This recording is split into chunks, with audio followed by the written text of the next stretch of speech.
সজীব ভুঁইয়া যদি কালকে ডাক দেয় তার শ্বশুরবাড়ির লোকজনও আসবে না যে জামাই কি করছে যাই দেখে আসি। অবস্থার পরিবর্তনের সঙ্গে সঙ্গে রাজনৈতিক দাবি পরিবর্তিত হয়, কখনো কখনো লক্ষ্য পরিবর্তিত হয়। আমাদের এখন যে অপোজিশন পার্টিটা আছে সংসদে, জামাত সারা জীবন রাজনীতি করেছে শরিয়া আইনের জন্য। তাদের প্রত্যেকটা প্রকাশনায় ছিল আল্লাহর আইন চাই, সৎলোকের শাসন চাই। অথচ এবারের নির্বাচনের আগে সে কিন্তু ঘোষণা দিয়ে বলেছে যে আমরা ক্ষমতায় গেলেও শরিয়া আইন বাস্তবায়ন করব না। কেন? আমি একটা ইনক্লুসিভ স্টেটের জন্য পরিবর্তনের জন্য চেষ্টা করছি, ধীরে ধীরে করব। তার অর্থ হলো সে তার অবস্থান থেকে সরে এসেছে। বাংলাদেশের রাজনীতিতে পরিবর্তনের যে বার্তাটা কিন্তু আছে। আমাদের এখানে পার্লামেন্টকে ইফেক্টিভ করার ক্ষেত্রে ৭০ অনুচ্ছেদ একটা বড় ধরনের বাধা ছিল।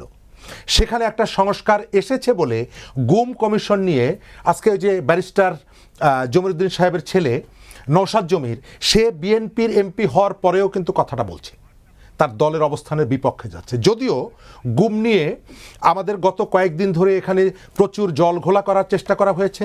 গতকাল আইনমন্ত্রী তিনি পার্লামেন্টে গুম সংক্রান্ত যে বিলটা উত্থাপন করেছেন সেটিকে কিন্তু গুমের যে শাস্তি আরও কঠিন করা হয়েছে, কঠোর করা হয়েছে। গুমের কারণে ভিকটিম পরিবার সে স্পেশাল ট্রাইব্যুনালে যেতে পারছে এবং শাস্তি হিসাবে মৃত্যুদণ্ড। সুতরাং এখানে যে জল ঘোলা করার যে অভিযোগগুলো তোলা হয়েছে গতকালকে আইনমন্ত্রীর বক্তব্য দেখে এবং পার্লামেন্টের বক্তব্য দেখে আমার কাছে পরিষ্কার হয়েছে। বিরোধী দল আন্দোলন গড়ে তুলতে পারবে কিনা প্রশ্নটি করেছেন। আমি প্রথম জায়গাটা বলি যে আপনি বিরোধী দল বলতে জামাত এবং এনসিপিকে যদি বলেন সেটি তাদের পক্ষে সম্ভব নয়। কারণ বাংলাদেশের পলিটিক্সে আসলে প্রান্ত পর্যন্ত সাংগঠনিক শক্তি আছে। এখন পর্যন্ত বাংলাদেশের যে দুটো রাজনৈতিক দল, তার একটা হচ্ছে বিএনপি আর একটা হচ্ছে জামাতের। এর আগে আওয়ামী লীগের ছিল, তার ভেতর থেকে আপনি আওয়ামী লীগকে বিদায় করে দিয়েছেন, আওয়ামী লীগ পালিয়ে গেছে। এখন গ্রামে গঞ্জে জামাতের থেকে বিএনপি শক্তিশালী। এই যে এনসিপি টেনসিপি যাদের কথা বলেন, জাগাওপা টাগাওপা কি যেন কতগুলো দল আছে, এরা মূলত শহর কেন্দ্রিক, ফেসবুক কেন্দ্রিক। জামাতের একটা সাংগঠনিক সংযোগ গ্রাম পর্যন্ত আছে। জামাত গ্রামের মানুষকে বিএনপির বিরুদ্ধে উস্কে দিয়ে বা আন্দোলনের ডাক দিয়ে স্বতঃস্ফূর্তভাবে মানুষকে রাস্তায় নামিয়ে আনবে, এই সম্ভাবনাটা নেই, এই সুযোগটাও নেই। কারণ বিএনপি গ্রামে গঞ্জে এখনও যথেষ্ট তাদের প্রভাবটা আছে, যদিও তাদের নেতাকর্মীদের অনেকের বিরুদ্ধে নানা রকমের অভিযোগ আছে। এই মুহূর্তে জামাতের ডাকে মানুষ দলে দলে নেমে চলে আসবে বিএনপির বিরুদ্ধে বিদ্রোহ করার জন্য, এটা আমার কাছে মনে হয় না। এনসিপি বাইরে গেলে কি হয়, গোপালগঞ্জের কথা মনে আছে, শেষ পর্যন্ত তাকে সরকারের প্রোটেকশনে আসতে হয়। আর গত 1-1.5 বছরে এনসিপি মূলত জামাতের মানে সেকেন্ড ফ্রন্ট, আমি ঠাট্টা করে বলি জামাতের ফুল প্যান্ট শাখা হয়ে গেছে। এবং তারা যে একটা ক্রমশই তাদের পৃথিবীটা ছোট হয়ে আসছে, মিডিয়া তাদেরকে ডাকে বলে তাদেরকে মানুষজন চিনে, কিন্তু তাদের প্রতি মানুষের সে আস্থাটা নেই। এখন যে সজীব ভুঁইয়া প্রতিদিন হুমকি দেয় মানুষকে ডেকে নিয়ে আসবো, আমার ধারণা সজীব ভুঁইয়া যদি কালকে ডাক দেয় তার শ্বশুরবাড়ির লোকজনও আসবে না যে জামাই কি করছে যাই দেখে আসি। কারণ তারা গত 1.5 বছরে তাদের গ্রহণযোগ্যতা এমন জায়গায় নিয়ে গেছে যে গণ অভ্যুত্থানের প্রতি মানুষের সেই যে আকর্ষণটা ছিল সেটি নেই। সুতরাং কালকে ডাক দিলেই মানুষকে তারা রাস্তায় নামিয়ে আনতে পারবে না। কিন্তু বিএনপি যদি জনস্বার্থ বিরোধী কাজ করে অবশ্যই তার বিরুদ্ধে বিরোধী দল কথা বলবে, এটি চাই। পার্লামেন্টের কথা বলছেন, পার্লামেন্টে বিএনপির তো জামাতের কথা শুনছে।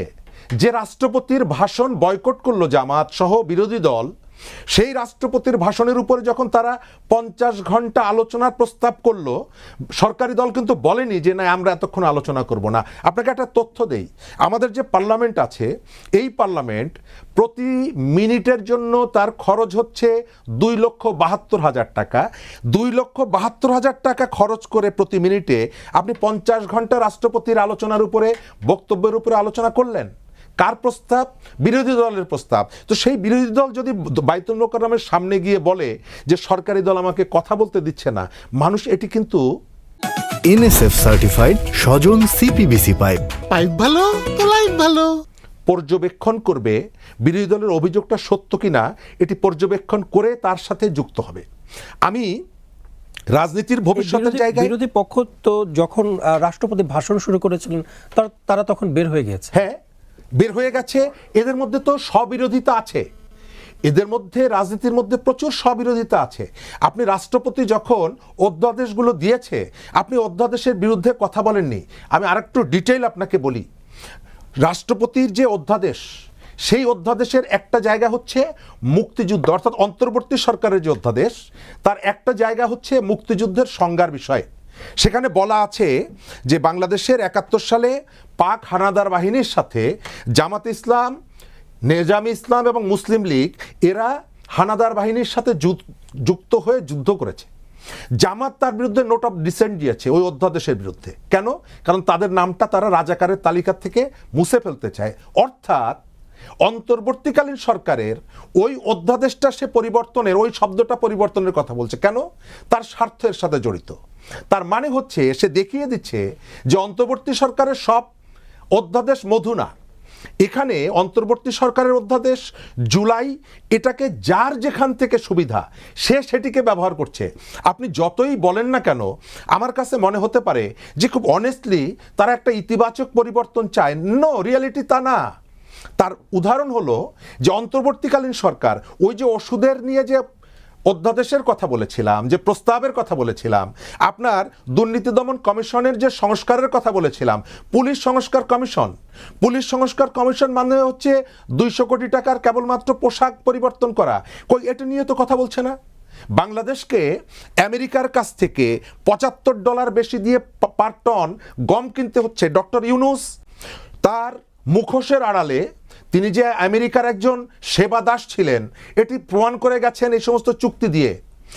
বাংলাদেশকে $৭৫ বেশি দিয়ে গম কিনতে হচ্ছে আমেরিকার কাছ থেকে। কম্পারেটিভ অন্য মার্কেটের কাছ থেকে সে কম্পেয়ার করা যাচ্ছে না। আমাদের এখানে এই যে হামের টিকা, তার অবহেলার কারণে আজকে ১০০-১৫০ শিশু মারা গেল। তার বিরুদ্ধে তো হত্যা মামলা হওয়া উচিত। মানে এই অযোগ্য উপদেষ্টার বিরুদ্ধে আসলে কেন ব্যবস্থা নেওয়া হচ্ছে না? আপনার রাজ্জাকি ভাই আইনজীবী, আমার থেকে ভালো বলতে পারবেন। আমাদের যে আইন আছে সেখানে একটা ধারা আছে বাংলাদেশের প্যানাল কোডের, অবহেলাজনিত হত্যাকাণ্ড। এবং এই যে চিকিৎসার ক্ষেত্রে যে অবহেলায় মারা যায় মানে এটা কি অবহেলার দায় দিয়ে পার পেয়ে যাবে না? আমি ওই জায়গাটা আসছি আর কি। এটি হচ্ছে অবহেলা না, অবহেলাজনিত হত্যাকাণ্ড। আমরা স্বজন মারা গেলে বিনা চিকিৎসায় বা ভুল চিকিৎসা আমরা মামলা করি ডাক্তারের বিরুদ্ধে। ওই ধারা এদের বিরুদ্ধে মামলা করা যায়। কেন? তাদের অবহেলার কারণে এতগুলো শিশু মারা গেছে। এবং এই আইনে দোষী সাব্যস্ত হলে ৫ বছরের কারাদণ্ড। কিন্তু 111-এর সরকারকে যেমনিভাবে আওয়ামী লীগ পাওয়ারে এসে নানা কারণে একটা বেনিফিট দিয়েছে, এই সরকার যদি এই সুনির্দিষ্ট অভিযোগ থাকার পরেও ডক্টর ইউনূসের সরকারকে এই জায়গা থেকে নিষ্কৃতি দেয়, তাহলে সেম অভিযোগ আমরা সরকারের বিরুদ্ধে করব। এই কারণে করব যে এই যে শিশুগুলো মারা গেছে এগুলো হত্যাকাণ্ড। আপনি জুলাইয়ের ১৩৪ জন শিশু হত্যাকাণ্ডের জন্য আপনি যদি শিরিন শারমিনকে কোথার থেকে ধরে এনে তাকে যদি আসামির কাঠগড়ায় দাঁড় করান, আপনি অমুককে তমুককে যাকে সামনে পেয়েছেন তাকে ধরে নিয়ে আসামি করতে পারেন, তাহলে এই সুনির্দিষ্ট অভিযোগে কেন আসামি করতে পারবেন না? কেন আমাকে বাংলাদেশ রাশিয়ার কাছ থেকে তেল কিনতে গিয়ে আমেরিকার কাছ থেকে কেন দরখাস্ত করতে হয়? এর জন্য ডক্টর ইউনূসের বিরুদ্ধে কেন আপনি ব্যবস্থা গ্রহণ করবেন না? কিন্তু খেয়াল করে দেখবেন, আমাদের এই যে বিরোধী দলের কথা বলছেন, সরকার সাধারণত তার বিরুদ্ধে অভিযোগগুলো চেষ্টা করে চিপাচাপা দিয়ে যেন পার হয়ে যায়। বিরোধী দলের দায়িত্ব হচ্ছে পাবলিক ইন্টারেস্টে, ন্যাশনাল ইন্টারেস্টে এগুলোকে তুলে ধরা। আমার বিরোধী দল, আপনি খেয়াল করবেন যে এই যে চুক্তি হয়েছে যে তেল কেনার জন্য আমেরিকার কাছ থেকে দরখাস্ত করতে হচ্ছে, একটা দেশের সার্বভৌমত্বের জন্য কতটুকু এটি গ্লানিকর, এই বিষয়টা পার্লামেন্টে বিরোধী দল তুলবে না। কেন তুলছে না হচ্ছে তাদের পীর হচ্ছে ডক্টর মোহাম্মদ ইউনূস। এবং ডক্টর মোহাম্মদ ইউনূস এই যে কাজগুলো করেছে জুলাই অভ্যুত্থানের পরে, আমাদের যে স্পিরিট, জুলাইয়ের যে টার্গেট, সেই টার্গেট ফুলফিল করার জন্য আমরা বিশ্বাস করে তাকে দায়িত্ব দিয়েছিলাম। কিন্তু সেই বিশ্বাস তিনি ভঙ্গ করেছেন। কিভাবে? এই যে বাংলাদেশকে দিল্লির দাসত্ব থেকে বেরিয়ে এসে বাংলাদেশ তো আমেরিকার দাসত্বের মধ্যে শৃঙ্খলা আবদ্ধ হব, এটা তো আমরা চাইনি, কিন্তু উনি সেটি করে গেছেন। সংস্কার করতে এসেছিলেন বাংলাদেশের পলিটিক্স, আলী রিয়াজদেরকে নিয়ে ডেকে এনে। বাংলাদেশের ইলেকশনের পরিবর্তন কি হবে আলী রিয়াজ রাজনৈতিক দলগুলোর সাথে আলোচনা করার পর তার ফাইন্ডিংস নিয়ে কেন আমেরিকান দূতাবাসে গিয়ে বৈঠক করেছেন? এটা কি ডক্টর ইউনূস জানতেন না? আপনি কোন দূতাবাসের সাথে বসলেন না, বাংলাদেশের পলিটিক্স কিভাবে শুদ্ধ করবেন আমেরিকার সাথে গিয়ে বসছেন। অর্থাৎ অন্তর্বর্তীকালীন সরকার আমাদের এখানে এমন কতগুলো প্রশ্ন তৈরি করে দিয়ে গেছে যে প্রশ্নগুলোর সাথে আমাদের স্বাধীনতা সার্বভৌমত্ব জড়িত, আমাদের মর্যাদা জড়িত, কিন্তু তাদের একটা বড় অংশ আমেরিকার পারপাস সার্ভ করতে এসেছিলেন, আমেরিকার স্বার্থ দেখেছেন ডক্টর ইউনূস সহ, এবং তার অনিবার্য যে পরিণতিগুলো আজকে আমাদেরকে ভোগ করতে হচ্ছে। আসলে তাহলে দেশকে ভালোবাসেন কারা?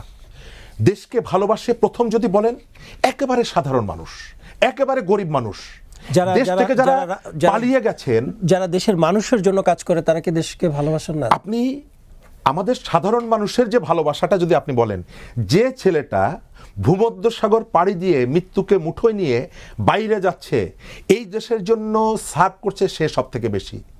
মধ্যপ্রাচ্যে সকাল থেকে রাত পর্যন্ত 17-18 ঘন্টা যে পরিশ্রম করছে, সে এই দেশকে ভালোবাসছে। আপনি নিশ্চিত হয়ে বলতে পারবেন যে গত 1.5 বছরে আওয়ামী লীগের বিরুদ্ধে বিপুল টাকা পাচারের অভিযোগ আছে। গত 1.5 বছরে আমাদের এখান থেকে কোনো টাকা পাচার হয়নি, আমাদের এখান থেকে টাকা পাচার হয়নি। অভিযোগ আছে আওয়ামী লীগের অসংখ্য 16 অভিযোগ বছর আছে, কেউ হার মানিয়েছে। অসংখ্য অভিযোগ আছে।